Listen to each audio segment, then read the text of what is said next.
देशाला स्वातंत्र्य मिळण्याकरता लढा देऊन त्यासाठी काळ्या पाण्याची शिक्षा भोगून जनतेला मातृभूमी प्रेमाची ज्वलंत विचारसरणी देणारे व क्रांतिकारकांचे प्रेरणास्थान असलेले स्वातंत्र्यवीर विनायक दामोदर सावरकर यांना मरणोत्तर भारतरत्न प्रदान करण्याबाबत राज्य शासनाने केंद्र शासन ग्रह धरावा, विधानसभेने अशी शिफारस ही केंद्र शासनाकडे करावी, यासाठी अध्यक्ष महाराज हा ठराव मी प्रस्तुत करतोय।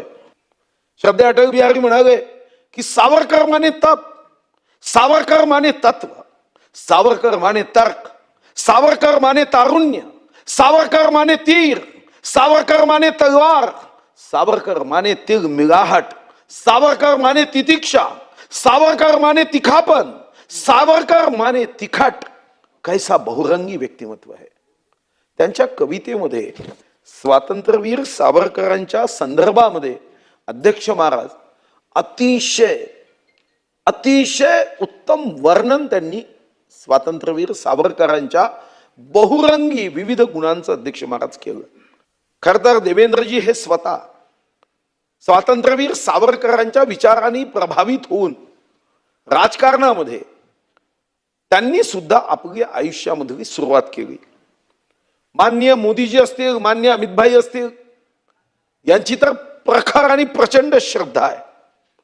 आपल्याला आठवत असेल की मणिशंकर अय्यर नावाच्या एका नेत्यांनी स्वातंत्र्यवीर सावरकरांच्या संदर्भामध्ये अपशब्द काढलेत, निंदा केली, तेव्हा या महाराष्ट्राचा एक तेजपुंज हिंदू हृदय सम्राट स्वर्गीय बाळासाहेब ठाकरेंनी मणिशंकर अय्यर याच्या प्रतिकृतीला पहिल्यांदा मी तेव्हा अनुभवलं की बाळासाहेबांनी स्वतःच्या पायाची चप्पल काढून त्या मणिशंकर अय्यरच्या प्रतिकृतीच्या गालावर मारली, कारण स्वातंत्र्यवीर सावरकराचा अवमान निंदा ही सहनच करू शकले नाही।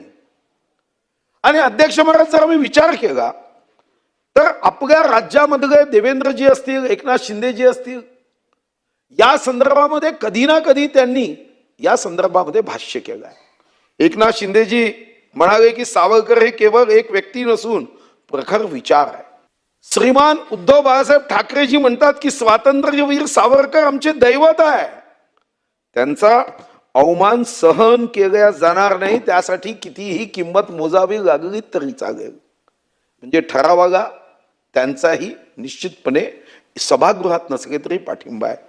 सन्माननीय राज ठाकरे साहेबांचं या संदर्भात मत आहे की सावरकर हे महान क्रांतिकारक नेते नव्हे, क्रांतिकारकाचे सेनापती आहे। सावरकरांची रणनीती स्ट्रॅटेजी सामान्य बुद्धी असणाऱ्या लोकांना समजून येणार नाही। माननीय शरदचंद्र पवार साहेबांचंही स्वातंत्र्यवीर सावरकरांबद्दल मत आहे की सावरकरांनी अंदमानमध्ये जे भोगले ते प्रखर राष्ट्रभक्तीचे प्रतीक आहे। सावरकरांच्या त्यागाचा मला आदर आहे आणि सावरकर हे राष्ट्रीय व्यक्तिमत्व आहे। स्वर्गीय पंतप्रधान श्रीमती इंदिरा गांधीजी जेव्हा दादरमध्ये मुंबईमध्ये सावरकरांचे स्मारक उभे राहिले, त्या स्वातंत्र्यवीर सावरकरांच्या स्मारकासाठी स्वर्गीय इंदिरा गांधींनी तेव्हा स्वतःच्या खात्यातून मदत केली।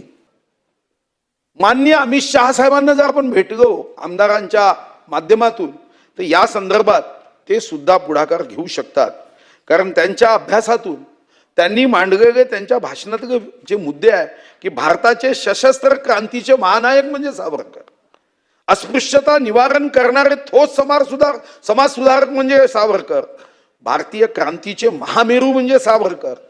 अंदमान हे त्यांच्यासाठी शिक्षा नव्हती तर ती एक तपश्चर्या होती, आणि म्हणूनच काही लोकांनी जरी विरोध केला तरी काचेच्या तुकड्याने सूर्याचे तेज झाकता येत नाही, हा भाव माननीय अमितभाईंचा आहे। आणि म्हणून ते म्हणतात की सावरकर हे एका व्यक्तीचे नाव नसून ते एका विचाराचे नाव आहे, आणि हा विचार सूर्य चंद्र असेपर्यंत असाच कायम राहील। खरं तर 123 क्रमांकाची कोठडी पाहण्याचा योग आला, तिथं वंदन करण्याचा योग मला आला। जर त्या हा गपेष्टा 10 मिनिट जरी त्या 123 नंबरच्या कोठडीत आपण 10 मिनिट राहिलो तरी सुद्धा मी तुम्हाला विश्वासाने सांगतो, फक्त या एअर कंडिशन असणाऱ्या सभागृहात जरी कल्पना केली तर आपल्याला घाम आल्याशिवाय राहणार नाही. त्या ठिकाणी अध्यक्ष महाराज इतका प्रचंड 50 वर्षाची 25 वर्षाच्या 2 जन्मठेप, पण अध्यक्ष महाराज जगामध्ये 50 वर्षाची शिक्षा ही आजपर्यंत जगातल्या 193 देशापैकी कोणत्याही शहीद वीराला, कोणत्याही आक्रमक अन्याय करणाऱ्या शासनाने केलेली नाही. की त्या अंदमानच्या 123 नंबरच्या खोलीत सेल्युलर जेलमध्ये कधी खिळा असेल, कधी काच असेल, कधी एखादी अशी गोष्ट की ज्यातून त्या भिंतीवर लिहिता येईल त्यातून लिहायचं, त्याचं पाठांतर करायचं आणि ते पाठांतर करून जेव्हा त्या कोलूसमध्ये तेल गाळण्यासाठी जायचं तेव्हा इतरांना सुद्धा पाठांतर करायला लावायचं आणि ते ज्ञान त्या सेल्युलर जेलच्या बाहेर कसं जाईल याची काळजी घ्यायची.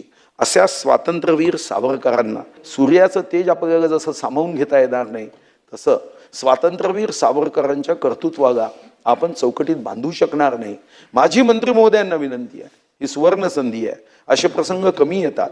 या स्वातंत्र्यवीर सावरकरांना भारतरत्न देण्याचा ठराव तर आपण विधानसभेने या अधिवेशनात करावाच, पण या अधिवेशनात करत असताना माझा आग्रह आहे की आपण जे विधानसभा सदस्य हे माननीय पंतप्रधान मोदयांच्या भेटीला किंवा माननीय अमितभाई शहांच्या भेटीला जाऊ शकतील त्यांना घेऊन जयकुमार रावल साहेबांचं जे दिल्लीत वजन आहे त्या पूर्ण वजनाचा उपयोग करून त्यांनी स्वातंत्र्यवीर सावरकरांच्या संदर्भामध्ये भारतरत्न ही सर्वोच्च सन्मान देण्यासाठी आपण या ठिकाणी ठराव करावा अशी विनंती करून हा ठराव प्रस्तुत झाला असं मी सांगतो. सरकारच्या माध्यमातून, महाराष्ट्र सरकारच्या माध्यमातून या भारतरत्न पुरस्कार स्वतंत्रवीर सावरकर यांना मिळावा याच्यासाठी आपण सगळेजण मिळून पाठपुरावा करूया. मी स्वतः या राज्याचा प्रोटोकॉल मंत्री या नात्याने याच्यामध्ये पुढाकार घेतो आपल्या मार्गदर्शनाखाली, हे देखील मला नम्रपणे सांगायचं आहे. आणि पुन्हा स्वतंत्रवीर सावरकर यांच्या कार्याला मी पुन्हा वंदन करतो, अभिवादन करतो. केंद्र सरकारकडे शिफारस करीत आहे असा आपला एक गायनीचा ठराव आपण सभागृहात करतो. या अगोदर आपण महात्मा ज्योतिराव फुलेंच्या संदर्भात शासकीय ठराव केलाय. मला व्यक्तिगत रीतीने वाटतं की त्यांच्या उत्तरात कदाचित ते सुटलं असेल. या अगोदर आपण लेखी पत्र दिलंय, पण लेखी पत्राच्या माध्यमातून आपल्या भावनेला पोहोचवताना जर विधिमंडळाचा ठराव शासकीय जेव्हा जातो तर ती महाराष्ट्राच्या 13.5 कोटी जनतेची भूमिका असते, कारण ही विधानसभा 13.5 कोटी जनतेचं प्रतिनिधित्व करते.